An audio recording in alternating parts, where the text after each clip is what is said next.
Assalamualaikum warahmatullahi wabarakatuh. Selamat datang di BBC Budiono Pintar Channel. Jangan lupa tekan tombol like, beri komentar yang santun, dan subscribe agar selalu mendapat notifikasi tayangan baru dari kami. Terima kasih. Raditu billahi rabban Islam. Assalamualaikum warahmatullahi wabarakatuh. Innal hamdalillah nahmaduhu wa nasta'inuhu wa nastaghfiruh wa na'udzu billahi min shururi anfusina wa min sayyiati a'malina may yahdihillahu fala mudilla lahu wa may yudlilhu fala hadiya lahu amma ba'd. Allahumma faqihna fid din wa 'allimna at-ta'wil waftah lana rabbana ya fattah kama fattahta li ibadika as-salihin amin ya rabbal alamin. Bapak, Ibu, saudara, ikhwan akhwat fillah, saya nggak ngapa-ngapain hari ini, tapi kok kerasa capek ya. Temanya yang bikin capek kayaknya ya. Temanya apa, Ustaz? Temukan terang-terangnya jiwamu dalam sholat.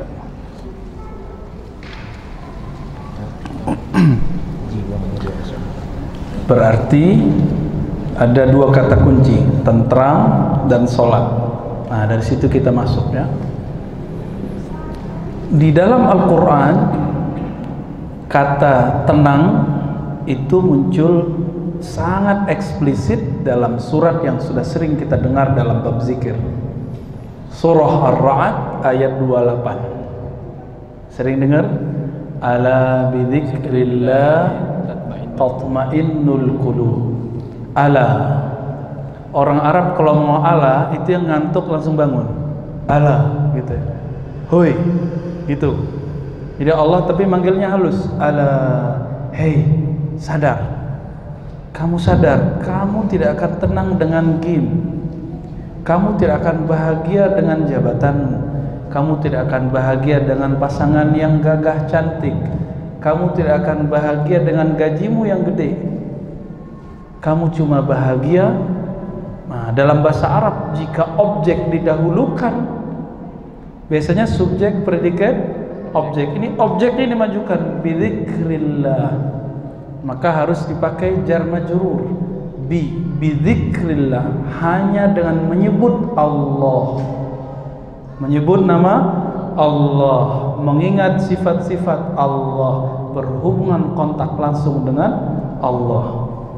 Tatmainnul qulub. Qalbu menjadi tatmain.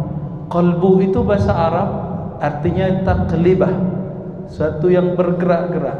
Berkata Imam Al-Qushairi, imam ahli hadis mufassir yang ahli zikir, summiyal qalbu qalban litaqallubihi. Qalbu disebut qalban karena dia cepat sekali berubah. Kita kagum kepada seseorang, jam ini bisa jadi jam nanti sudah berubah. Cuma karena beda 0102 langsung kesel. Kan kita lihat ya, kita sudah lihat Pak, begitu cepatnya kalbu. Dulu, ini contoh saya sebut nama aja, karena kita lagi kasih contoh, lagi ta'lim, TGB.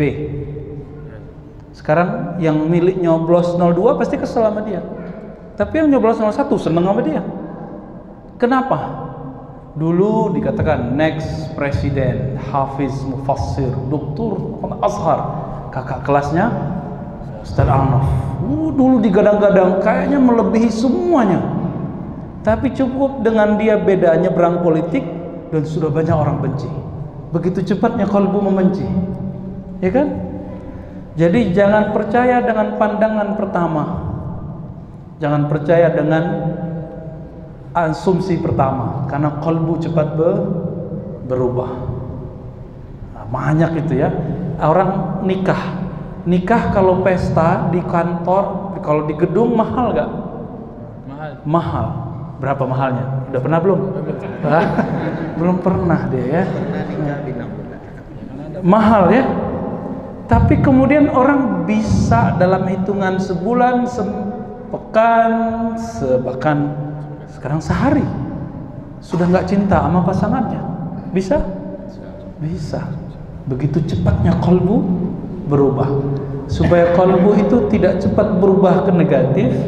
Ala bidzikrillah tatmainnul qulub. Karena kalbu itu liar. Orang yang disebut nabi itu, wali Allah itu adalah yang bisa mengendalikan kalbunya dengan zikrullah. Kalau kita punya guguk, misal si guguk itu takutnya sama apa? Batu. Sama batu. Nah, batu itu zikrullahnya. Kalbu ini lebih parah daripada si kalbun. Jadi kalbun tipis ya. Kalbun hati. Kalbun sama-sama bisa nyalak gitu. Sama-sama tamak dia. Sama-sama emosional. Bukan cocok logi ya, tapi itulah rahasia Allah membuat kalimat ini mirip. Namun si kalbu, sebagaimana si guguk tadi, takut kalau mau dilempar pakai padahal cuma digertak doang, nggak jadi, kabur dia. Kalbu juga begitu. Kalbu digertak dengan nama Allah, ditembakin ke kalbu, langsung dia tenang dia ya. Paling dia menggigil sebentar, tenang. Apa dalilnya? Surah Az-Zumar, surah 39 ayat 23. Ayat 23. Taqsya'irru minhu. Kalbu itu mulai indikasinya dari kulit. Tubuh kulit bergetar. Minhu, karena Allah, karena ayat Allah, karena Al-Quran, karena zikrullah. Apa? Juludul ladzina yakhshawna rabbahum. Julud, kulit orang yang takut kepada Allah. Kalau kita takut kepada Allah, rindu kepada Rasulullah, ada orang selawat kita menggigil, Pak. Ada getarannya, kayak ketarik ke situ. Kenapa? Itu getaran rindu. Takut kepada Allah itu bukan takut menjauh, tapi takut rindu.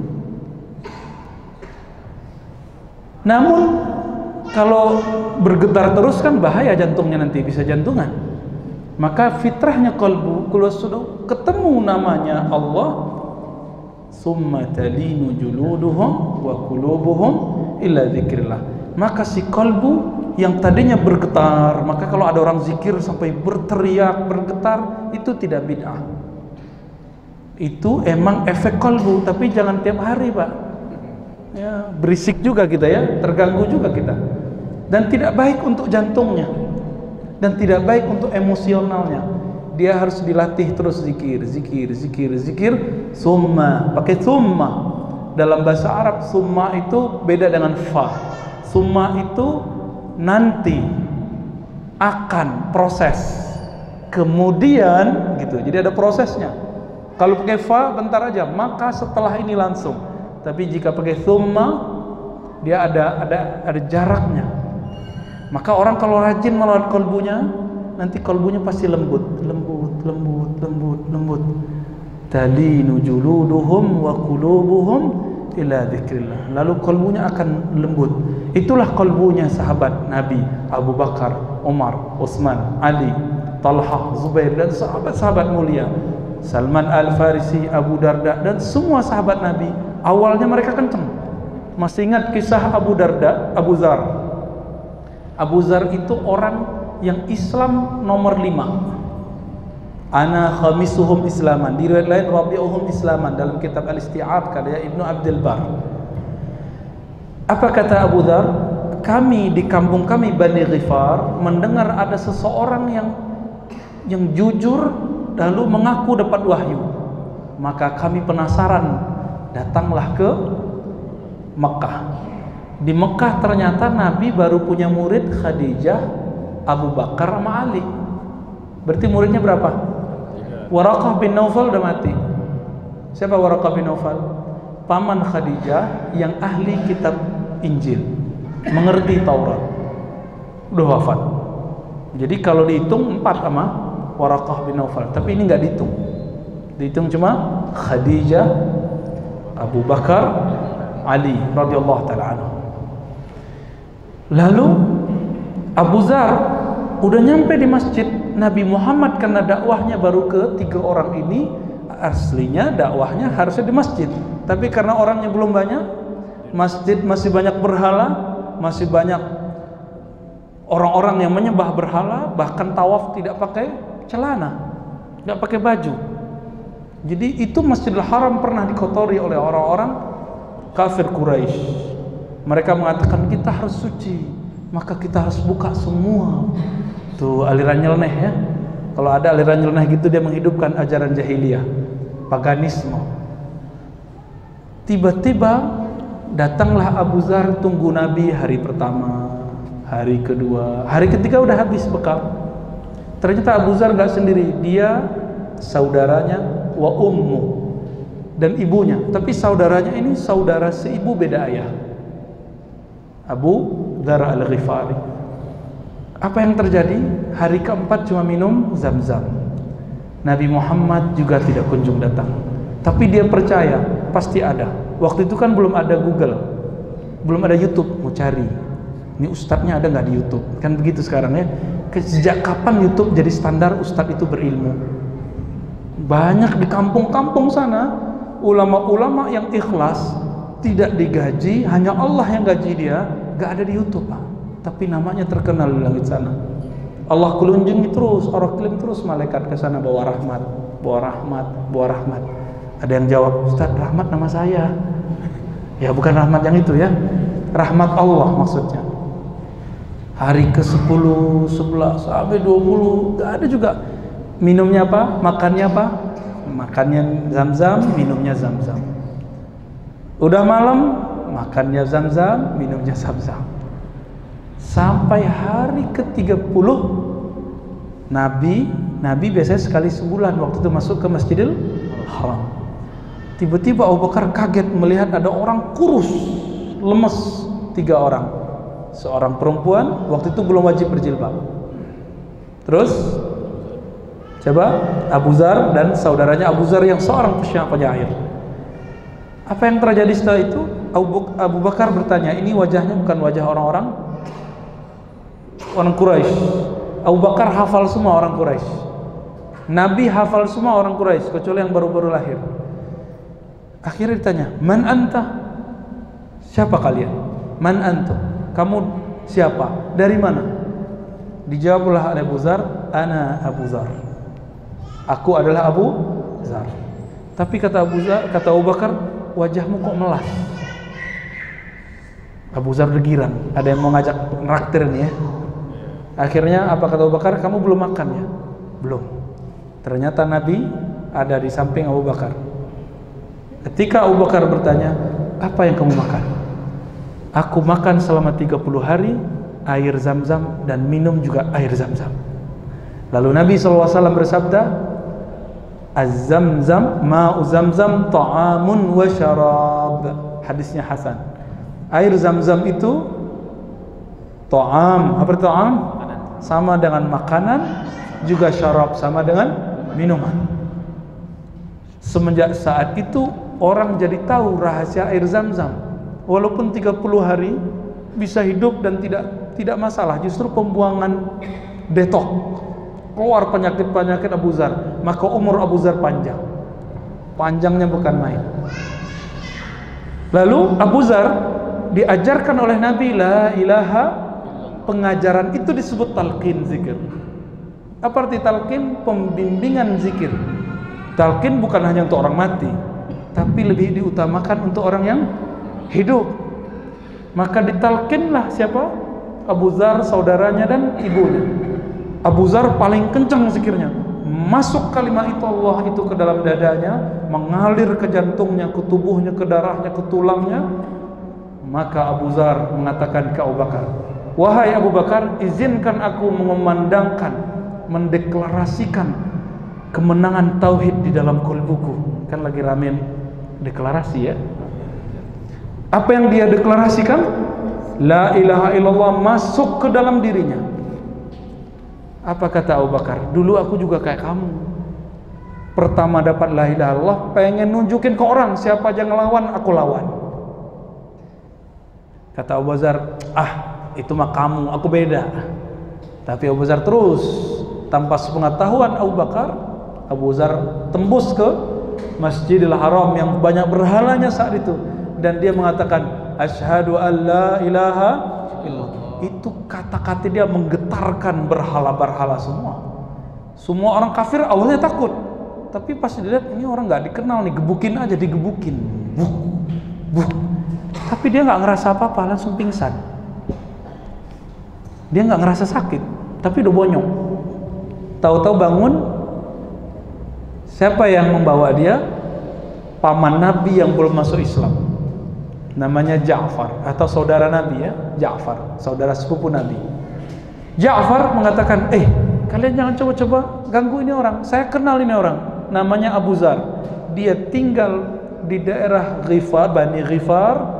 Kalau kalian pergi berdagang ke utara pasti lewat kampung Abu Dzar.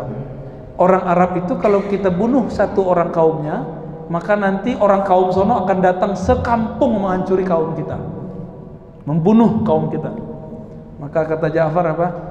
La taqtuluhu, hentikan, jangan bunuh dia, karena nanti urat nadi perdagangan kita habis. Akhirnya orang-orang kafir Quraisy menghentikan pukulannya. Abu Dzar kemudian diselamatkan oleh Abu Bakar As-Siddiq. Pas dia siuman, apa kata Abu Bakar? Tuh, apa kata gue? Rasain lo gitu. Jadi ini emang orang baru dapat kalimatullah, semuanya pasti pengen pamer, walaupun benar. Baru dapat kajian A, pengen pamer. Baru dapat kajian zikir, pamer zikir. Baru dapat kajian sunnah, pamer sunnah. Kajian bid'ah, pamer anti bid'ah. Baru dapat belajar thariqat A, pamer thariqat. Baru dapat sanad A, pamer sanad. Emang itu fitrah manusia.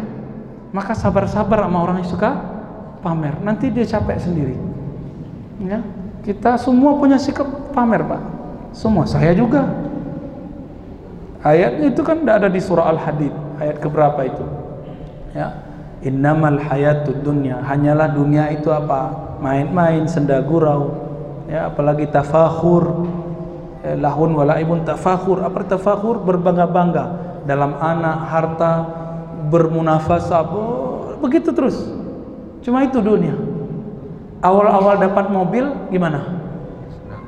Wah, bawa kemana-mana. Rumah aja deket dari masjid, bawa juga. Ya, mau makan kemana deket, pakai mobil. Ya, terus pura-pura ketinggalan barang. Maaf, ketinggalan di mobilku. Cilah, ambil dulu barangnya ya, biar kelihatan sama temennya.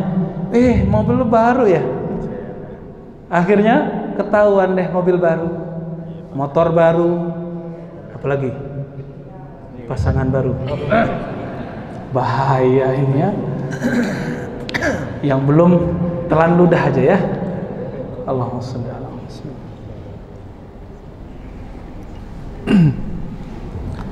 Orang baru belajar silat pengen nantang orang nggak? Pengen. Silat itu untuk badan. Orang baru bisa silat bid'ah juga sama. Silat sunnah juga sama. Silat zikir juga sama. Pengen nantang semua orang. Baru belajar zikir, nanti lihat isi hati orang. Wah, ini ustadz nih ahli zikir nih. Wah, ustadz ini belum sampai nih. Belum sampai kemana? Belum sampai ke alam kubur ya. Biasa itu ya. Nanti kalau dia sudah belajar, ada yang bisa setahun hilang, ada yang sepekan hilang, ada yang hilang bener ya, hijrahnya gagal. Jadi pintu hijrah itu banyak. Ada yang lewat zikir, ada yang lewat nangis-nangis, ada yang lewat muhasabah, ada yang lewat partai, ada yang lewat gerakan, ada yang lewat sunnah bid'ah, ada yang lewat khuruj. Banyak pintu hijrah itu banyak.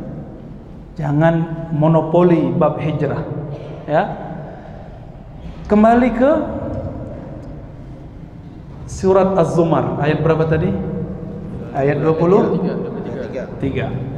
Di ayat 23 itu dikatakan summa talinu, dengan proses berjalan, maka orang yang tadinya pengen show up, nunjukin apa saja yang dia punya, nanti lama-lama hilang, lebih tenang, kalbunya lebih tenang.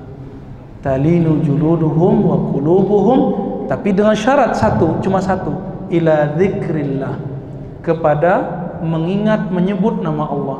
Itu sebabnya orang yang hijrahnya tidak kepada Allah, yang masuk zikirnya tidak bertujuan kepada Allah, dapat hartanya tidak dengan niat mensyukuri nikmat Allah, maka sampai mati dia suka pamer. Dan Nabi mengancam, man samma'a samma'ahullah. Siapa yang suka pamer, Allah akan pamerkan aibnya. Hati-hati ya. Jadi nggak usah pamer-pamer. Kalau ada orang pamer depan kita, nggak usah suudzon, katakan oh mungkin dia lagi bersyukur, karena ada ayat fa amma bi ni'mati rabbika wa amma bi ni'mati rabbika fahaddits. Surat apa yo? Ad-Duha, bukan Al-Lail ya. Al-Lail sebelumnya. Adapun terhadap nikmat Rabbmu, penciptamu, pemberi rezekimu, fahaddits, kamu boleh tunjukkan. Kapan boleh menunjukkan? Depannya bi ni'mati rabbik. Ini syarat dalam bahasa Arab, dalam ilmu akidah, bi ni'mati rabbik. Kalau aku, kita semua telah merasakan ini dari Allah, bukan punyaku, baru boleh tunjukkan. Sehingga ketika kita menunjukkan kecerdasan, bukan kita yang cerdas. Tunjukkan hafalan, bukan kita yang pintar hafal. Tunjukkan kegagahan, kecantikan, bukan kita yang hebat dan cantik. Kenapa? Ada nggak yang lahir niat ngobrol ke maknya waktu lahir, mak, buatin aku hidung yang agak mancung ke depan dong, jangan mancung ke belakang. Bisa nggak? Nggak bisa. Kita sudah dapat begini sudah. Maka wajah ini anugerah Allah, tinggal disyukuri ya. Dulu saya berjenggot, ingin disebut akhi-akhian, pengen dipanggil akhi Ar-Razi, ikhwan Ar-Razi. Tertegun ketika ketemu seorang syekh dari Mesir, namanya dulu ngajar di ma'had kita 2 semester, Dr. Syekh Abdul Bashir Abdul Mu'ti, ahli lughah, ahli tafsir. Apa kata beliau ketika saya tanya, Syekh, tudarris fi ma'had kaza wa kaza, saya sebut, Anda kan ngajar di ma'had ini. Itu ma'hadnya kan orangnya berjenggot, manhajnya ini dan ini dan ini. Wa anta ma'indaka lihya, sedang engkau nggak punya satu lembar pun nggak ada satu bulu. Apa jawaban dia? Dia lihat jenggot saya yang sedikit ini ya. Ya Ar-Razi, ana la utillu lihyah khaufan bihim. Aku tidak memanjangkan jenggot karena aku takut dihujat tidak semanhaj dengan mereka. Aku pun memanjangkan jenggot bukan juga ingin disebut ustaz. Aku kalau memanjangkan jenggot karena aku cinta Rasulullah, tapi cintaku belum kuat. Dia bilang gitu ya. Jadi ya sudah, aku begini aja dulu, tapi dalam hati aku cinta Rasulullah sallallahu alaihi wasallam. Bab sederhana, nggak sampai bilang kalau nggak berjenggot nggak halal, nggak usah terima khidbahnya. Waduh, kacau sekali ya. Kalau begitu kapan nikahnya? Yang berjenggot di Indonesia kan cuma berapa? Apalagi Pekanbaru ini dihitung cuma berapa? Ternyata Imam Bukhari naruh jenggot di bab zina. Zina itu penampilan, wal libas, pakaian. Yang ingin ngikuti Nabi lahir batin, penampilan semua, berarti cintanya sudah full. Silakan ikuti jenggot Nabi. Ikuti Nabi. Kadang-kadang jadi sekali seumur hidup panjangkan rambutnya segini. Saya berniat sekali seumur hidup, supaya di Sahih Bukhari dikatakan rambut Nabi menutupi separuh telinga dan sampai ke apa namanya ini, punuk onta ya. Ini onta apa manusia ini ya? Yaudah gitu deh namanya ya, kekurangan kosakata kita ya, sampai menutupi. Tapi jangan lama-lama. Kenapa? Zaman sudah berubah. Itu namanya sunnah urfiyah, sunnah tradisi Nabi saat itu. Baju keren ya begitu, penampilan keren yang begitu. Jenggot udah, tapi rambut belum. Jangan sok sunnah dulu ya. Nabi itu pakai sarung, pakai celana. Saya hari malam ini udah capek 3 hari pakai gamis. Sekarang pakai celana ya. Kenapa? Jadi ada siapa nih? Mana Syekh Rosid ini ya? Yang cilik. Dia bilang, saya kira Ustaz Rozi itu berjenggot panjang, putih separuh, berserban tebel, terus pakai rida, selendang, seperti habaib para masyaikh. Saya ketawa aja. Ya, kadang saya begitu pakaiannya, tapi saya lebih nyaman pakai ini. Nggak ribet, muter-muternya nggak ribet ya. Namun kalau ingin mengamalkan sesekali, tafadhal, kita punya sanad serban. Kita punya sanad Pak serban. Ada, alhamdulillah. Tapi sanad jenggot ada. Ada nggak? Ada sanad jenggot. Nabi itu kalau baca hadis lagi megang jenggotnya. Ada hadis yang musalsal namanya bil-lihyah. Nabi megang jenggotnya waktu menjelaskan suatu hadis. Maka semua rawi hadis, periwayat hadis megang jenggotnya waktu menyampaikan hadis itu.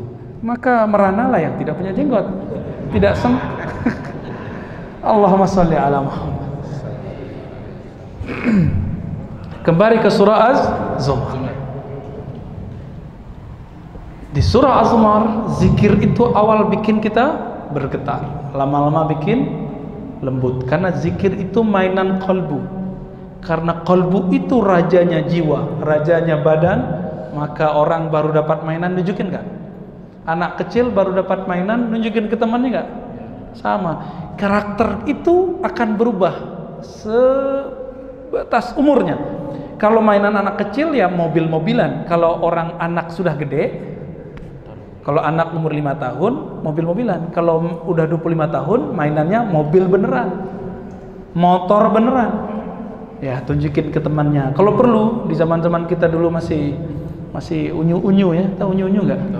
Ya, masih culun-culun lah. Knalpotnya harus bunyi, bung bung bung bung bung, biar kedengeran sama awewe. Tahu awewe nggak? Ya, biar kalau jalan tuh dilihatin sama orang, wow keren gitu. Mobilnya dulu harus ngebul, asapnya tuh kemana-mana. Ternyata nggak sehat begitu ya. Itu dulu yang motornya begitu pasti sekarang kurus tuh. Allahumma sholli ala Muhammad. Oke, sekarang pindah ke surah Thaha ayat 14. Mencari ketenangan. Tadi sudah dirumuskan di surah Ar-Ra'd apa ketenangan itu? Cuma dengan menyebut nama Allah. Sekarang kita lihat apa posisi zikir dalam sholat. Posisi pentingnya zikir dalam sholat. Di bagian tengah sampai akhir Allah berfirman gimana? Aqimis salata. Ayo yang hafal. Aqimis salata. Wow. Li zikri. Dirikanlah sholat untuk mengingatku. Tapi depan ayatnya apa?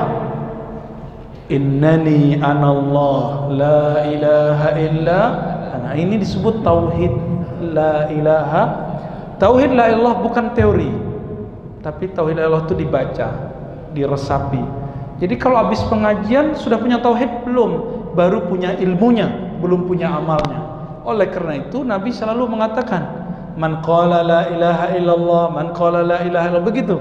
Jaddidu imanakum bi qauli la ilaha illallah. La ilaha itu bukan teori.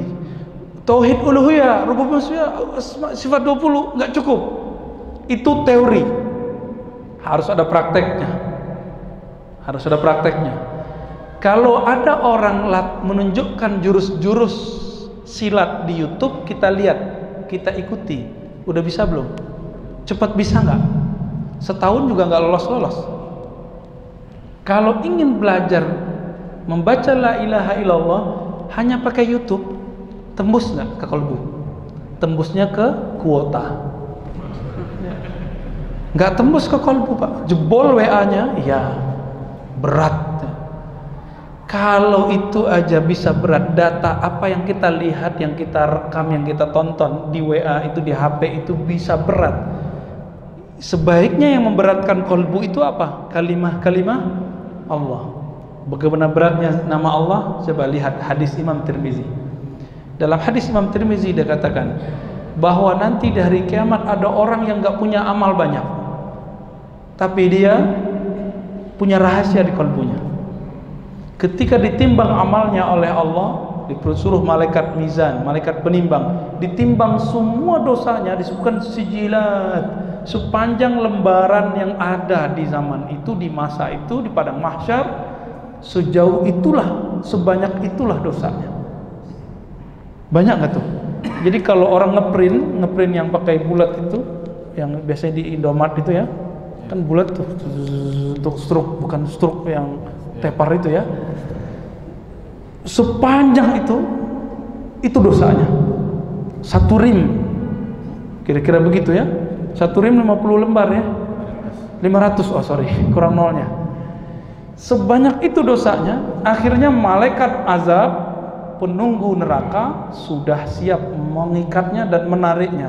Tapi Allah berfirman, artinya malaikat pun tidak tahu isi kalbu.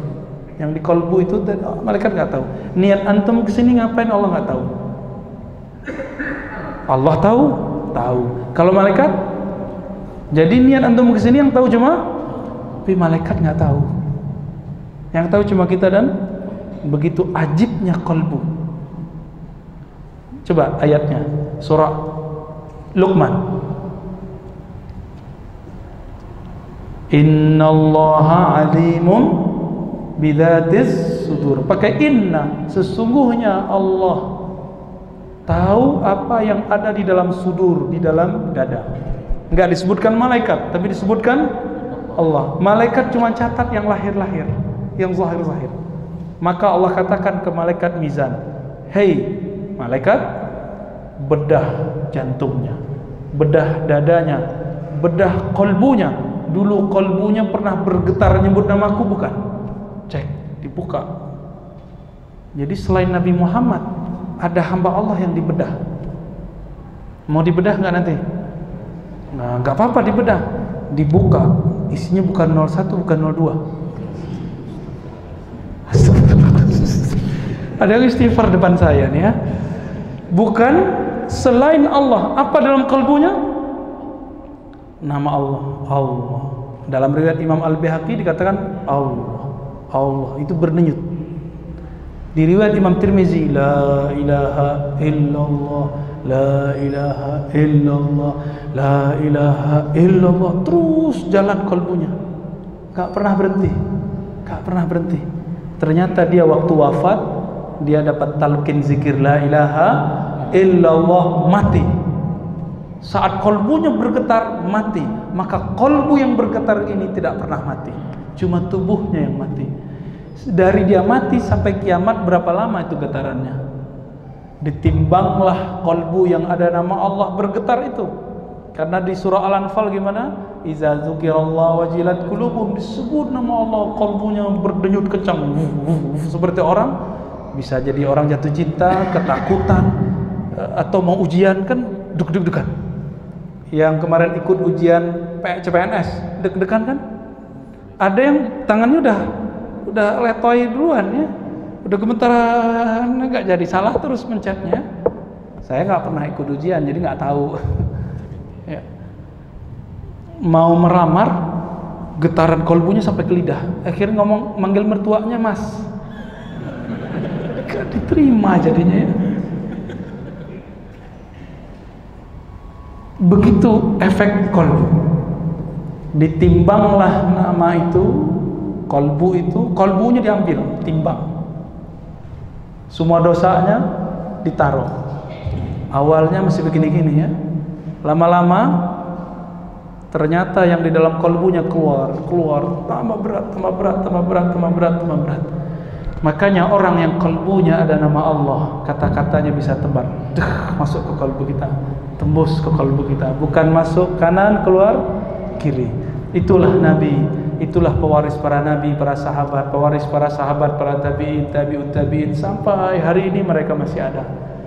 Makanya kita mesti berguru ke orang yang bersanad, bukan yang ngaku-ngaku. Bukan yang ngaku-ngaku ikut Nabi, tapi yang buktikan bahwa dia ikut Nabi dengan bersanad. Bersanad itu bukan cuma ijazah, aku ijazahkan, bukan. Bersanad itu berguru. mulazamah. Apa arti mulazamah? Kita senantiasa konsisten berguru ke orang itu. Jadi kalau ngajinya cuma pas tablik akbar ya salam. Ini tempat mengingatkan saya ke sahabat saya, siapa ya? Ustadz Zulhendri ya. Itu orang alim, masih muda, ilmunya luas melebihi umurnya. Silakan disemarakkan. Ini inisiasi beliau kali ya.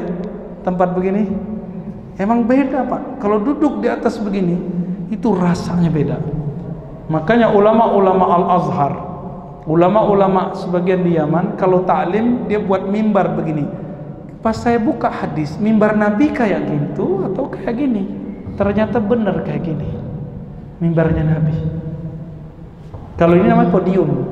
Podium itu dulu punyanya orang Yahudi Nasrani yang Nabi buat ini. Tapi boleh nggak pakai podium? Ya boleh, kan itu peradaban, bukan masuk ke syariat. Nah silakan mulazamah ke beliau. Tadi ada Ustadz Al-Nof ya, mulazamah ke beliau. Masih banyak ustadz-ustadz di sini yang mau ngaji kitab. Karena tidak semua sempat nyantri, sudah telat kan, umurnya udah lewat, nggak boleh kan disuruh-suruh push up. Kau telat sholat push up, nggak bisa begitu lagi Pak. Dulu saya awal-awal jadi ustadz, ini bukan masih awal juga ya. Awal-awal jadi guru, jadi ustadz, jadi dosen, itu galaknya bukan main. Karena belum dapat hadis musalsal birrahmah, hadis musalsal dengan kasih sayang ke makhluk Allah. Ada yang ngantuk dikit, saya bilang, anta kum, berdiri, sudah, ya. Nggak jarang saya usir. Kamu main-main ya.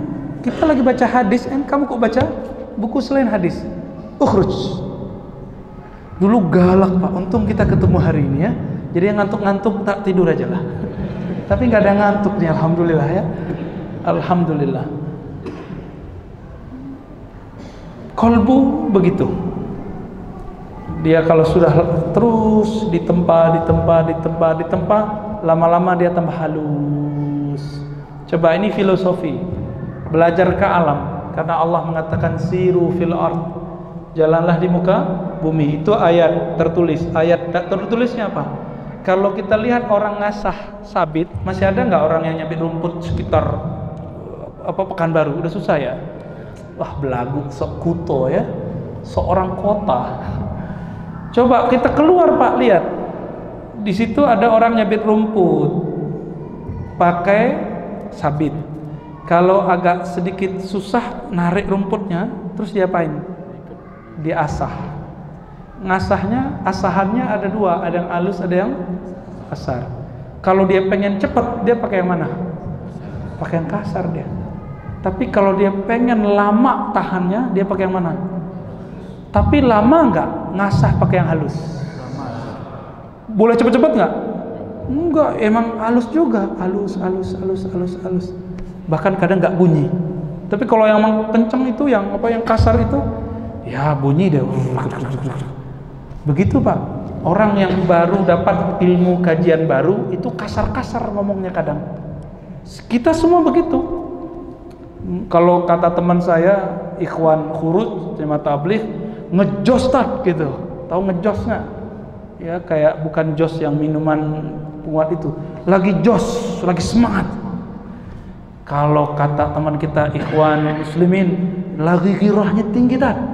Apalagi tuh ghirah, semangat. Ya.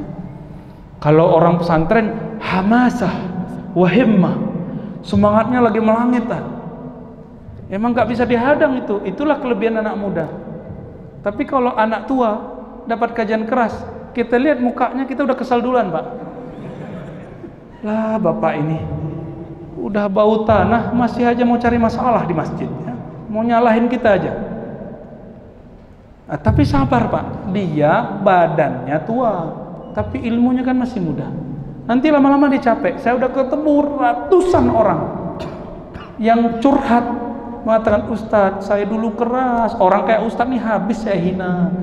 Terus kok Bapak nggak hina saya? Oh kan dulu Ustadz ya. Jadi kalau sekarang saya dihina orang, saya maklumi. Oh berarti ini baru hijrah ya. Tapi hijrahnya pintu yang beda sama pintu kita. Dimaklumi aja Pak. Nah, Kalau antum disalahkan teman, udah maklumi aja.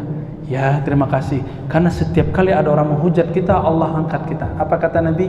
Ma tawadha'a ahadun illa rafa'ahu Allah. Tidaklah seseorang menerima direndahkan, termasuk. Nabi menerima enggak waktu direndahkan oleh orang-orang Taif? Dilempar pakai apa?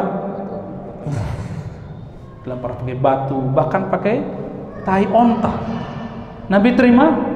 Bahkan doakan mereka kebaikan, bukan doain laknat atas kau, gitu enggak ya? Enggak ada. Kenapa sekarang kajian kita dinodai dengan kalimat laknat? Air putih ini hanya mengeluarkan air putih. Kalau warnanya ini apa warnanya? Merah, coklat, ya terserah deh. Keluarnya mungkin nggak putih? Mungkin nggak keluarnya putih? Kalau air kopi di dalam gelas keluarnya kopi hitam atau susu. Kalau di dalamnya toilet keluarnya apa? Kosakata toilet. Najis. Apalagi? Oh, ngomong-ngomong kotor ya. Vulgar. Kalau di dalamnya ada kebun binatang keluarnya apa? Guguk gitu ya. Gajah, mending gajah. Gede. Ini disebut apa? Harimau, babi, Allahu Akbar. Babi mah haram. Ya, kalau di dalamnya ada kebun binatang, keluarnya nama-nama binatang. Apa di dalam kalbumu? Coba goyang, tadi mau jatuh ya. Kita goyang teko, kita goyang gelas, keluar isinya. Jika isinya nama Allah, Asmaul Husna, keluarlah nama itu. Jika isinya kebun binatang, keluar satu-satu. Guguk, kalbun, mending kolbun, ya, mending nama si dia, ya, dia Allah maksudnya.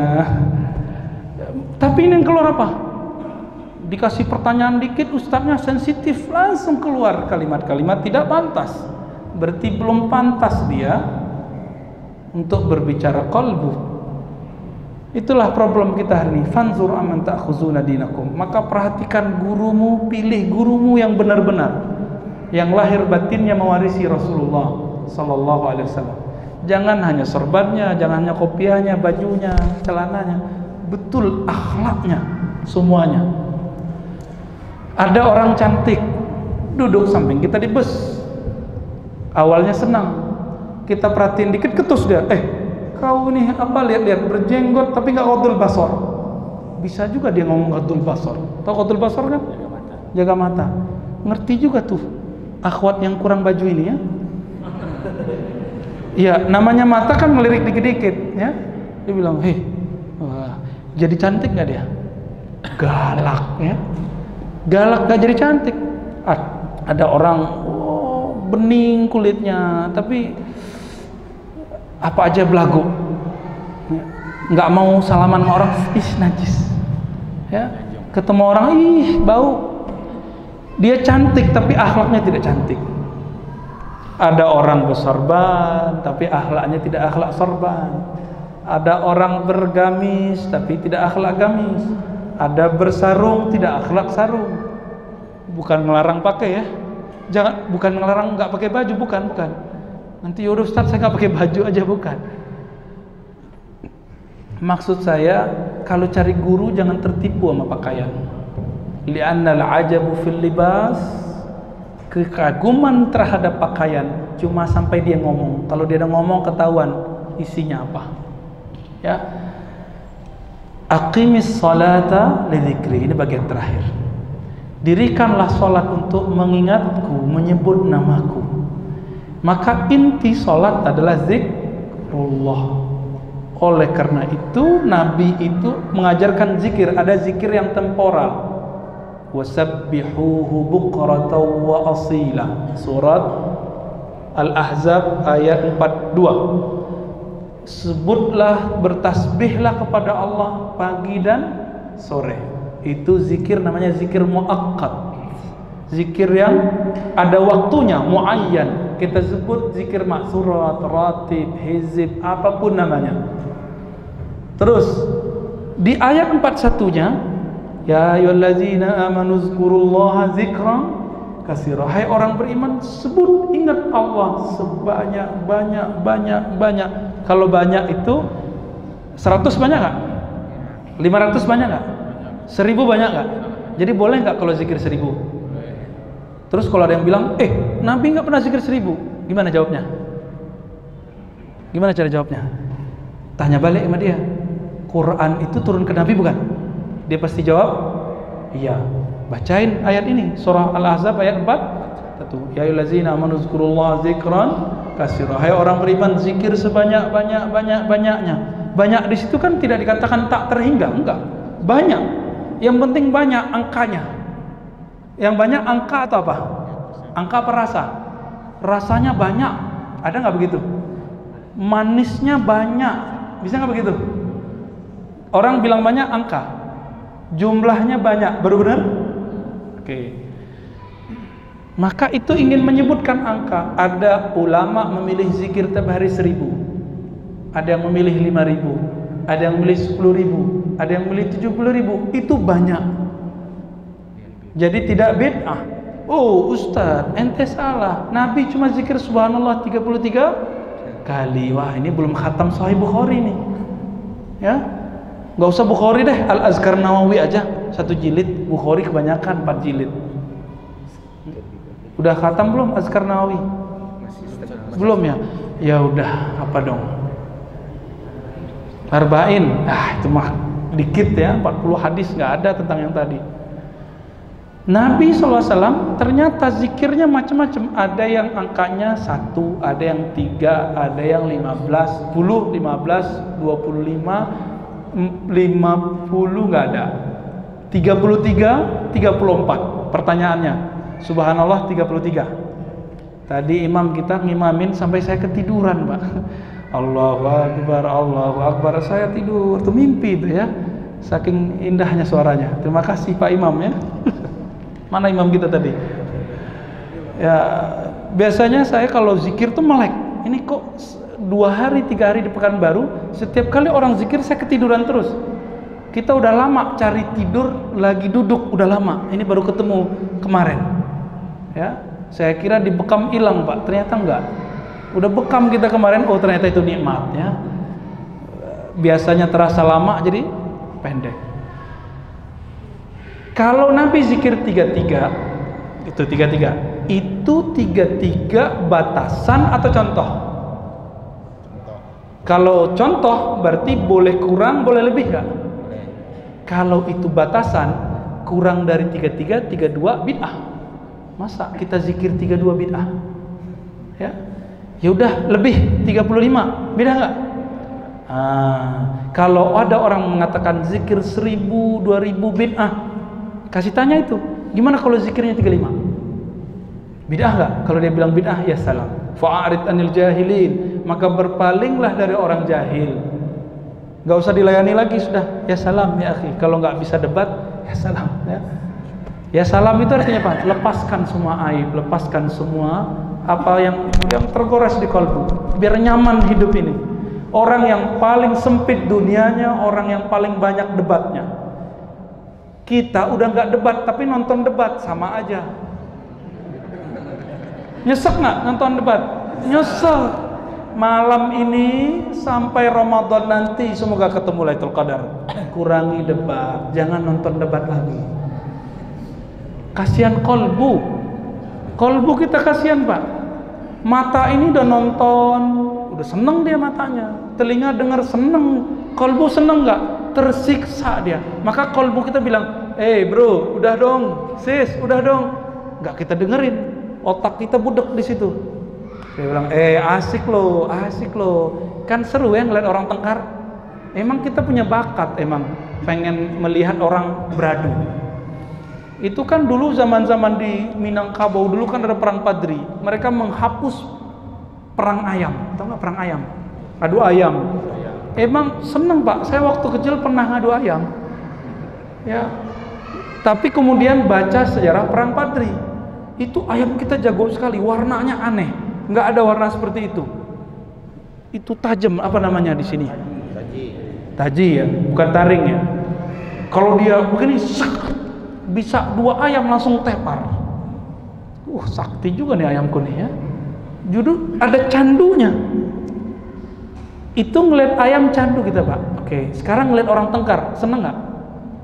Seru ngeliat orang tengkar itu. Maka dibuatlah pertengkaran resmi sambil main-main, dikasih juara tuh, tinju-tinju ya.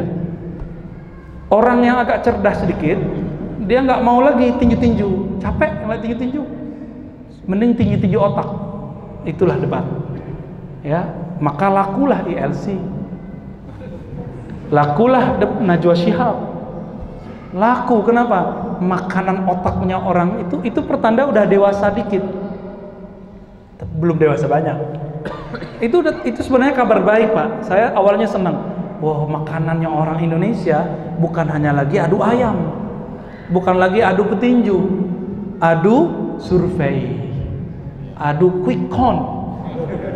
Aduh, capek, Pak. Kita udah nyoblos kan? Kayaknya ada yang beda nih. Ya nggak apa-apa toh. Nanti hisab sama Allah sendiri kok. Kita kan punya alasan sendiri. Bapak salahkan Allah. Ini baru seperempat dari bab zikir yang saya sampaikan untuk sholat, belum zikir yang lain. Tapi saya rasa sudah cukup lah ya. Jadi inti dari sholat itu zikir. Inti dari ujian matematika itu apa? Rumus-rumusan terus dilatih-latihkan. Maka sebelum orang megang ujiannya, dia latihan buat soal nggak? Nah, maka perlu sekolah. Sholat itu kayak ujian. Kalau orang di luar sholat tidak zikrullah, dijamin di dalam sholat tidak khusyuk. Jadi kalau saya udah nggak punya teori apa lagi, Pak, udah banyak teori kita pakai untuk sholat khusyuk. Teori saya cuma satu dan itu ampuh. Mau sholat khusyuk? Maka caranya cuma satu. Zikir kolbunya lebih banyak di luar sholat daripada selain zikir. Zikir kolbu bisa sambil ngapain? Bisa sambil kerja, bisa sambil berkendara, bisa sambil ngajar, bisa sambil ngapain?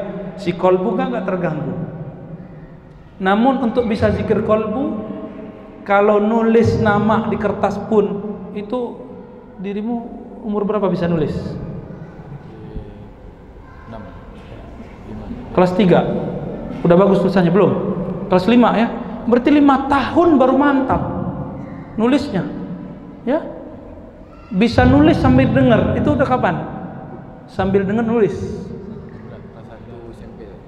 kelas 1 SMP. Artinya dari TK, anggaplah dari kelas 1 sampai kelas 6 baru bisa sambil nulis, sambil dengar, sambil ngobrol, bahkan bisa. Maka orang yang bisa sambil itu harus sabar, diasah lama-lama, diasah kolbunya terus, diasah. Maka sambil ngomong bisa zikir. Kalau sekarang kok nggak bisa? Ya iya ini ya. Ini murid Ustaz Zulhandi kan? Insya Allah masih belum yakin dia jadi murid ya. Harus dinisbatkan. Fala tas'al, jangan kamu tanya panjangnya. Berarti dalil ini bukan dalil sholat tarawih.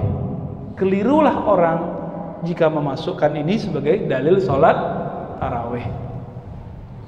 Tapi ini kata Imam Tirmizi, ini dalil qiyamul lail. Tarawih itu qiyamul lail nggak? Maka kata Imam Tirmizi, ini boleh-boleh saja dijadikan dalil. Wah, begitulah ramai dalam satu dalil aja bisa sekian pemahaman. Tiba-tiba sekarang kita dipaksa untuk satu paham. Nah, ini kesalahan membaca hadis. Tapi arba'an di situ itu dijelaskan di kalimat hadis berikutnya di bab yang sama di Sahih Bukhari dan Muslim. Apa kata Nabi? Salatul lail masna.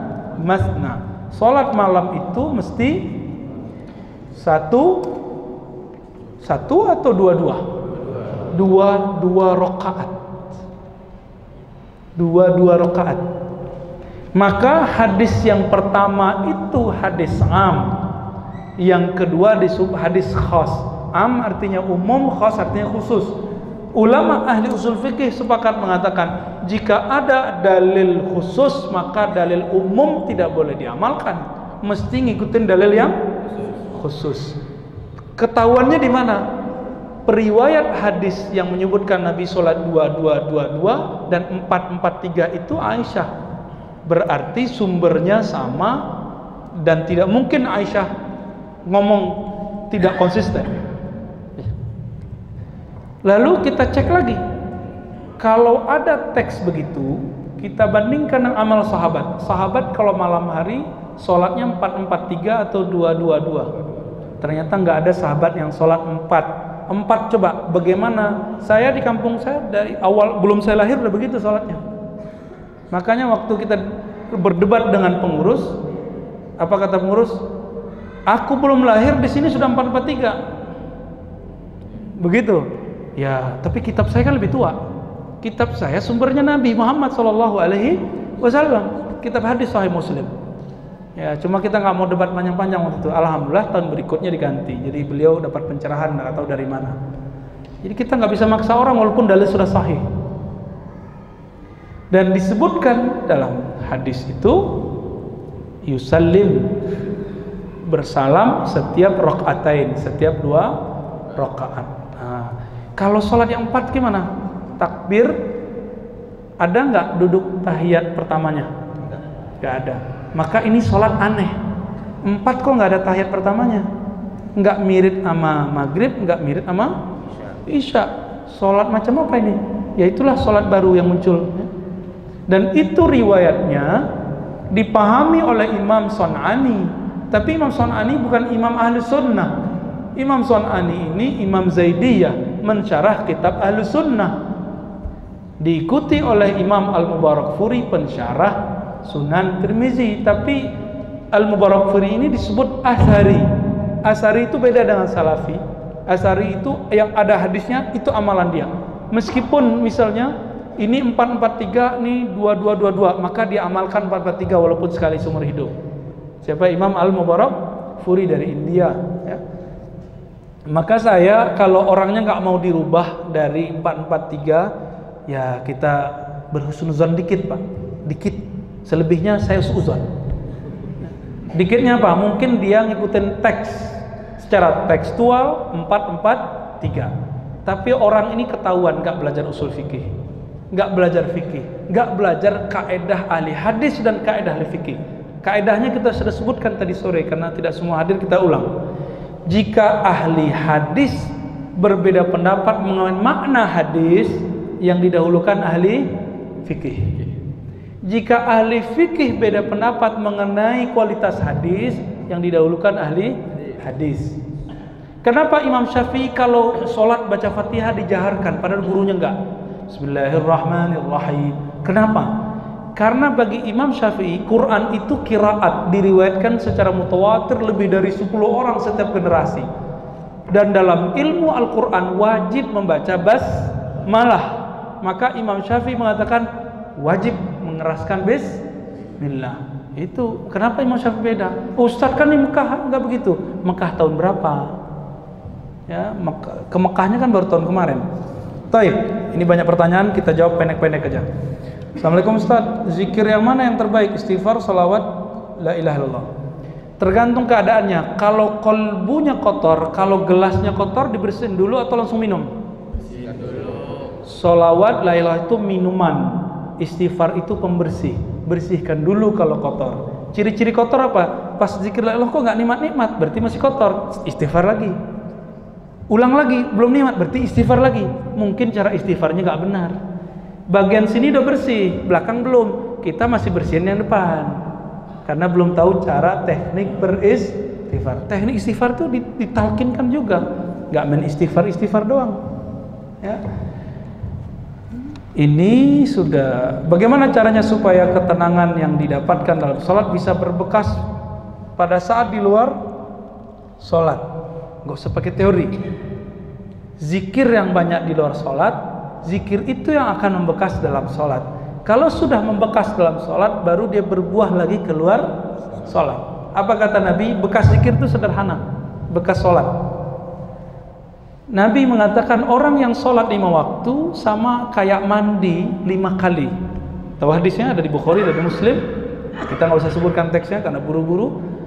Maka orang yang sholat 5 waktu dengan zikrullah, dia akan bersih kata-katanya. Kenapa? Karena dia mandi kolbu 5 kali. Mandi kolbu itu Pak 5 kali. Bayangkan itu kepala yang kita rawat setiap hari, sekarang lebih rendah dari tempat keluarnya buang air besar dan air kecil. Betapa kita mengatakan, hei wajahku yang hebat, yang bagus, yang cantik, yang ganteng, apalah ya, kau ini lebih hina dari tempat keluar buang air besar. Kau lebih dihina di hadapan Allah Ta'ala. Nah ini, kalau berbekas sujudnya, orang ini gak akan pernah sombong. Ustadz dia sujud sampai hitam jidatnya, tapi kok belagu? Berarti terlalu keras nekannya ke jidatnya, bukan ke kolbunya. Nah sekarang biar bekasnya tidak hanya hitam di sini, tapi memutihkan yang kolbu. Jangan cuma sibuk nekan-nekan kepala ya. Ketika sujud, kalau dia berbekas biarkan, tidak berbekas biarkan. Karena yang dikenal bekas sujudnya dari asarus sujud di mukanya, simahum fi wujuhihim min asarus sujud, itu bukanlah jidat yang bergaris-garis tip X apa itu ya. Tapi kalau kulit antum begitu ya gak apa-apa toh. Ada yang begitu gak jidatnya ya? Ya nggak apa-apa. Namun bukan itu yang disebut bekas sujud. Bekas sujud yang mana? Sujud itu ketika orang tidak sombong.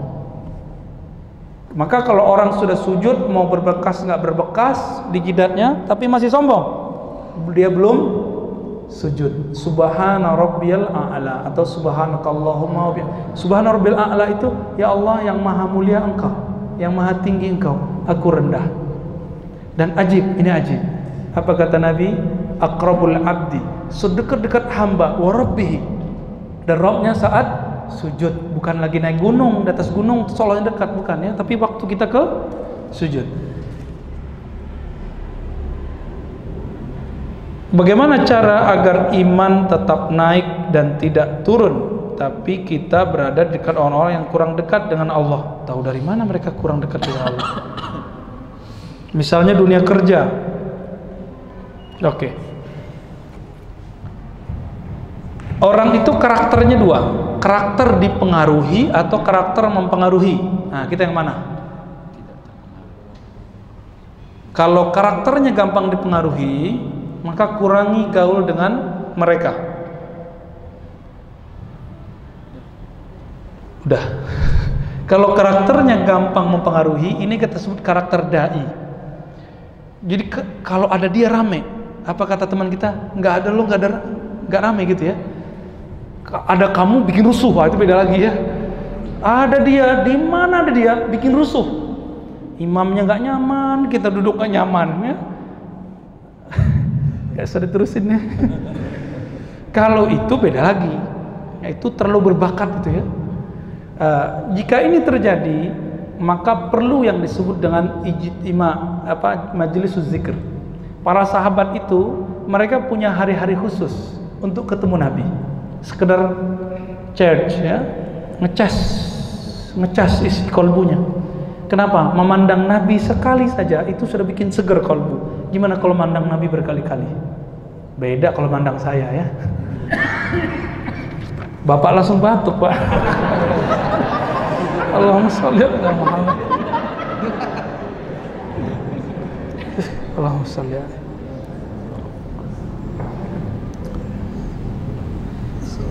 Sedang khutbah Jumat berlangsung, ada makmum yang terlambat sholat tahiyat atau dengerin gitu ya.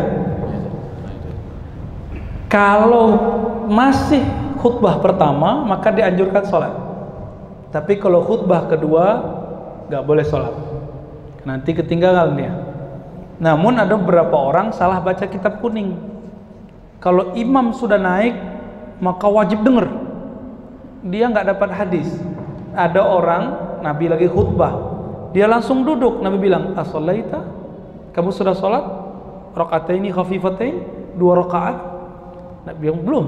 Ya, sholli rakataini khafifatain, sholat 2 rakaat yang ringan. Jangan dicoba pakai surat Qaf 3 halaman ya. Ini udah jelas masuk masjid, di sini udah ada tradisinya. Apa tradisinya? Pakai, udah tinggal 1 menit bacanya apa? Al-Qari'ah. Ya. Habislah waktu 7 menit ya. Imamnya nggak nyaman, ada yang kebelet, aduh gimana nih ya. Jadi lihat kondisinya. Yang sahih hadisnya kalau masih khutbah pertama boleh. Mengqadha salat wajib yang tertinggal di masa lalu. Ini udah pernah kita bahas ya di pertemuan sebelumnya. Nanti silakan dilihat di kajian-kajian kita sebelumnya. Amalan sunat dapatkah menghapus dosa akibat kesalahan salat wajib? Bukan menghapus, menambal. Bahkan bukan salat sunat. Ketika kita selesai assalamualaikum, yang kita baca alhamdulillah atau astagfirullah. Nabi mengajarkan istighfar atau alhamdulillah? Istighfar. Kenapa? Untuk nambal tadi lagi sujud ingat selain Allah. Waktu lagi ruku melihat celana, wih keren juga celanaku jingkrang ya. Sunnah. Kata yang celananya di bawah mata kaki, lebih keren aku lah. Bagi yang hari raya ini ibu-ibu nih pakai mukena bagus, pas sujud ngeliatin ya, maka makruh kalau ada mukena terlalu banyak itunya itu ya, motif-motifnya itu bikin cowok-cowok bermotif nanti ke dia ya. Hati-hati. Jadi amalan seperti istighfar bisa nambah ya insya Allah. Bagaimana cara mendapatkan istiqomah pada amal terutama zikrullah? Jika belum bisa istiqomah, mendekatlah ke orang istiqomah. Maka mendekat kepada dia, kita akan terbawa istiqomah. Udah enggak istiqomah, temannya orang yang enggak istiqomah, ustadznya tidak istiqomah. Ustadznya witir enggak jalan, berguru ke orang tak berwitir. Gimana mau sholat witir istiqomah? Kalau mau istiqomah salat witir, berguru ke orang yang salat witir. Kalau mau tahajudnya istiqomah, berguru ke orang tahajud. Kalau mau zikirnya istiqomah, berguru ke orang yang zikirnya istiqomah. Udah malam.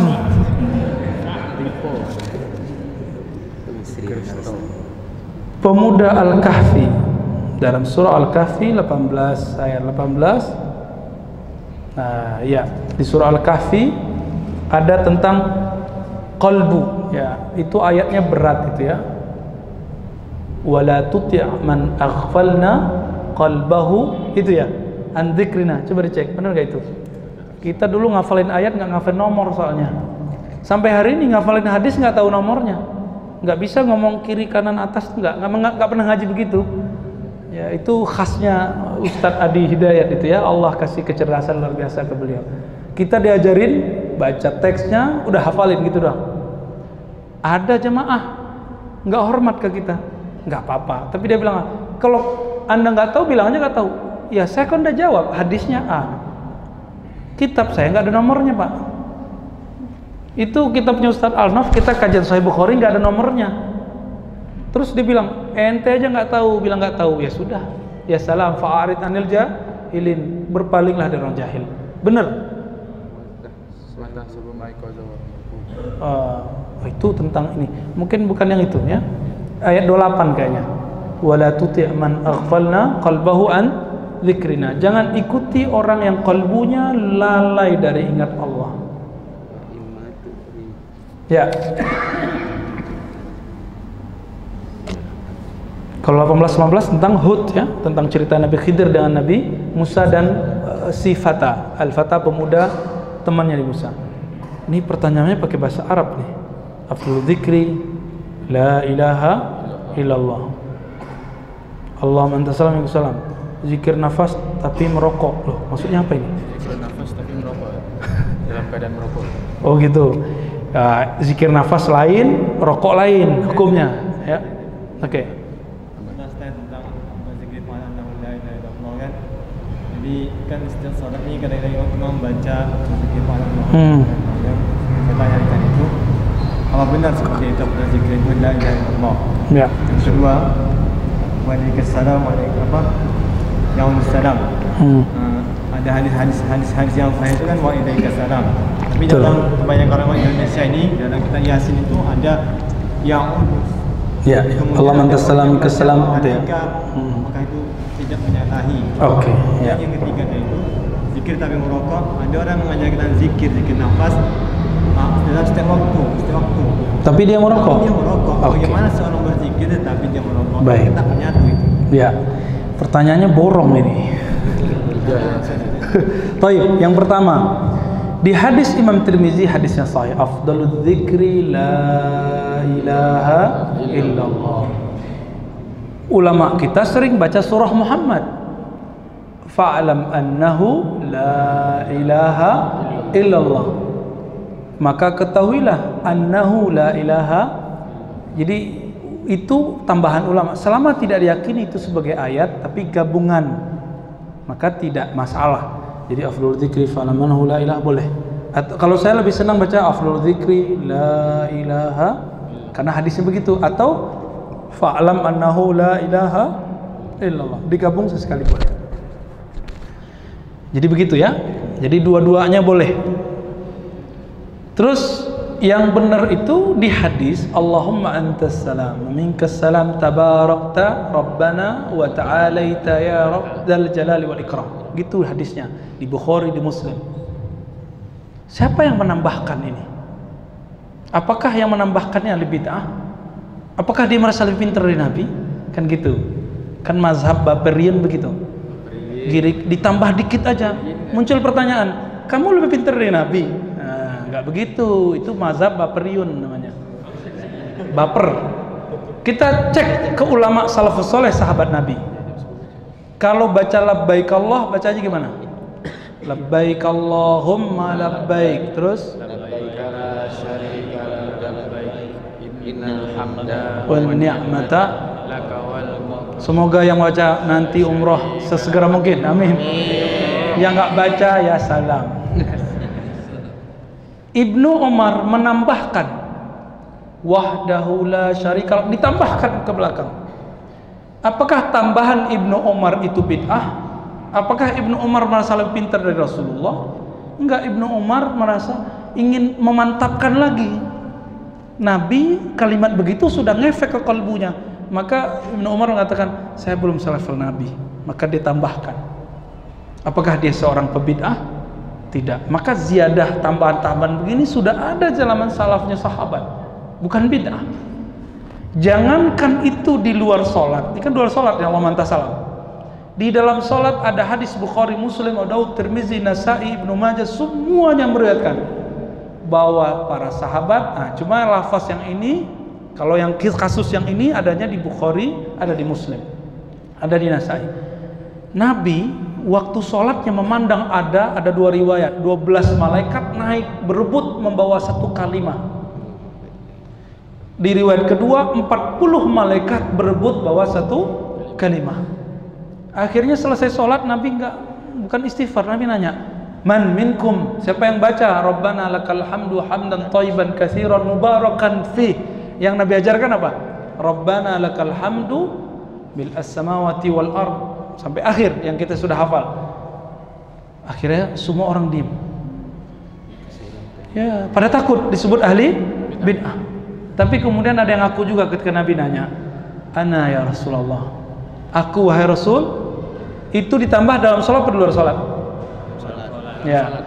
Bacaan ini bagian dari Quran atau bacaan zikir? Kalau Quran boleh ditambah nggak? Nggak boleh. Misalnya gini, kan ada orang baca laqad ja'akum, terus fa in tawallaw faqul hasbiyallah. Dia jadi imam diganti faqul hasbunallah, dirubah ayat itu boleh nggak boleh? Nggak boleh. Kalau doa boleh, kalau zikir boleh. Maka Nabi mengatakan, inni ra'aitu, aku melihat isnata asyrata malakan, ya isnata asyrata malakan yatabadarunahu. Mereka berebut untuk membawanya ke langit. Berarti secara hukum fikih dan riwayat hadis, tambahan itu boleh. Namun kalau saya lebih senang tidak nambah, maka ba'da sholat saya bacanya cuma Allah mantas salam minkas salam tabarakta ya rabb dzal jalali wal ikram. Namun kalau di masjid yang biasa pakai itu, ya kita bertasamuh, ya bertasamu, nggak apa-apa. Ada kok imamnya yang menyuruh, yang membolehkan. Terakhir, zikir dia ngajarkan zikir tiap nafas tapi merokok. Nah, ini kita pisahkan. Merokok hukumnya apa? Rokok itu tidak ada di Quran, tapi ada indikasi di Quran. Apa ayatnya? Wala tulku biaidikum ila tahlukah. Kita udah cek fatwa Mesir, fatwa MUI, fatwa Saudi, semuanya pakai ayat itu. Tapi saya baca sampai 70 kali, nggak ada kalimat rokok di situ. Jangan kamu campakkan dirimu kepada kebinasaan. Ada rokok nggak? Nggak. Namun dokter bilang rokok itu bisa membinasakan. Nah, ini namanya istinbat. Kalau dokter cerita ke ulama, ulama bilang, oh kalau gitu haram dong. Maka pengharaman rokok bagi yang mengharamkannya tidak dengan dalil qat'i, dalilnya zonni ijtihadi. Apa arti zonni ijtihadi? Berdasarkan asumsi yang kuat, penelitian yang mantap, dan ijtihad. Kalau ijtihad pasti ada yang nggak sepakat. Khamar, ada yang nggak sepakat kalau itu haram. Ada yang bilang nggak, menurut saya khamar itu halal, kafir. Ada yang bilang, menurut saya babi itu kalau sudah dihilangin cacing-cacing pitanya halal, kafir. Kafir langsung. Ya, tapi kalau ini karena tidak ada di Quran, sampai kiamat kita akan berdebat. Namun biar aman gimana? Cari yang paling ketat. Yang paling ketat itu untuk biar gak binasa, merokok atau tidak merokok? Nggak usah merokok. Saya dulu merokok juga, Pak. Nggak bisa berhenti, kata orang. Kalau udah ngumpul, curi-curi. Ya, gimana berhentinya? Nggak pakai teori-teori. Nazar. Nazar, tahu nazar? Saya bernazar, ya Allah tidak mau merokok lagi. Udah berhenti sampai sekarang. Nggak usah pakai teori-teori, pakai terapi nazari. Gitu aja. Jadi yang mau berhenti merokok, nazar aja, Pak. Insya Allah langsung berhenti itu. Besok langsung berhenti. Ya Allah, sebutkan. Aku bernazar dengan namamu untuk tidak merokok. Pasti berhenti besok. Kecuali dia khianat kepada Allah. Ya. Maka kalau ketemu ada orang ngajar zikir terus dia ngerokok, kalau nggak senang cari aja guru yang nggak merokok.